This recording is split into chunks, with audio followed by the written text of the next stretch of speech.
Let's get your top NFC wager for Super Wildcard Weekend. I'd like to call it Wacky Wildcard Week because we've got Nickelodeon, the slime. Leave the Super for the Super Bowl.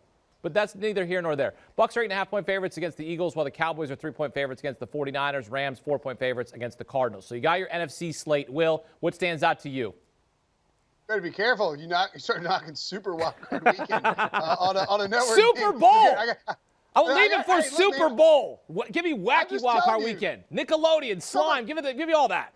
Just trying to give you a little different, my house and little started alternative. tasing me during the podcast because I wouldn't say Super. You better fall in line, Keith. They'll come up and they'll show up. The big boss man will come.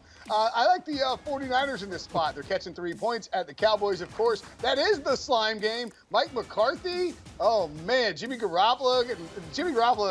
Talk about things you can smell from far away. Jimmy Garoppolo is MVP when he wins the Slime Award for Nickelodeon Valuable Player.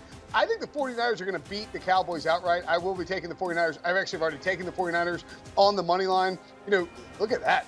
Win percentages on the road, including playoffs. Number 2 for Jimmy G, behind only Patrick Mahomes, ahead of Joe Montana. Not too shabby. Jimmy G's been playing really well. The run game is cooking for the 49ers. Deebo Samuel is just the most entertaining player in football. George Kittle's healthy. They need to get Trent Williams back in this spot. But I don't think Dallas – the problem with Dallas is they're better against the pass defensively than they are against the run. And if you can run the football on them, which the 49ers should be able to, it sets up explosive downfield play-action passes. Now, as good as they've been against the pass and as good as Diggs has been in terms of the interceptions, he's still a liability in coverage if you can get him one-on-one and execute that play action down the field. I like the 49ers to win this game, and maybe we'll talk about it a little bit later, make a little bit of a run here.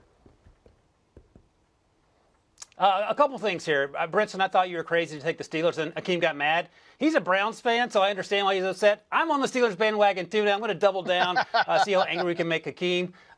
Number 2, Brinson called me a square. I believe, Akeem and Jim, this guy right here, against the spread winner for all CBS Sports experts. Number 1. Yes. Held on for dear life the last 2 months, not a concern. Take that, Will. But that said, I'm going with take that, Brinson. Now I have to agree with Brinson. I'm going with San Francisco as well. I like San Francisco +3. I like them to win the game outright. Hey, what are you going to do? What are you going to do? I work with Brinson 20 hours a week. It's Stockholm syndrome here. But he's right about a couple things. I think Mike McCarthy versus Kyle Shanahan, you're taking Kyle Shanahan. Here's what Jimmy G has to do. He has to remain just an average quarterback over the first 30 minutes. We've seen him in recent weeks get crazy, make terrible mistakes, put his team in a hole, and then they have to figure things out at halftime. They did that last week. And I think if they can just maintain some semblance of replacement-level quarterback, lean on the running game, make Deebo Samuel an integral part of what they do, and Brinson noted how good he has been.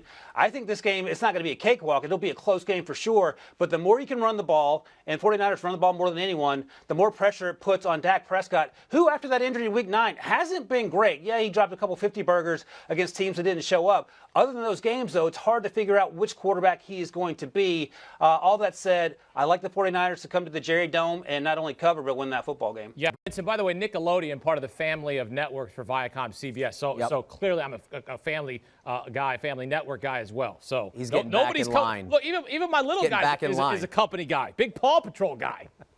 Oh, yeah. Who doesn't love Paw Patrol? All right, let's dip into the not too. Do you want a sports network that delivers everything that matters about the game? The highlights, the picks, the instant analysis, no yelling, no fake debates, no politics. Hit the subscribe button and never miss a moment.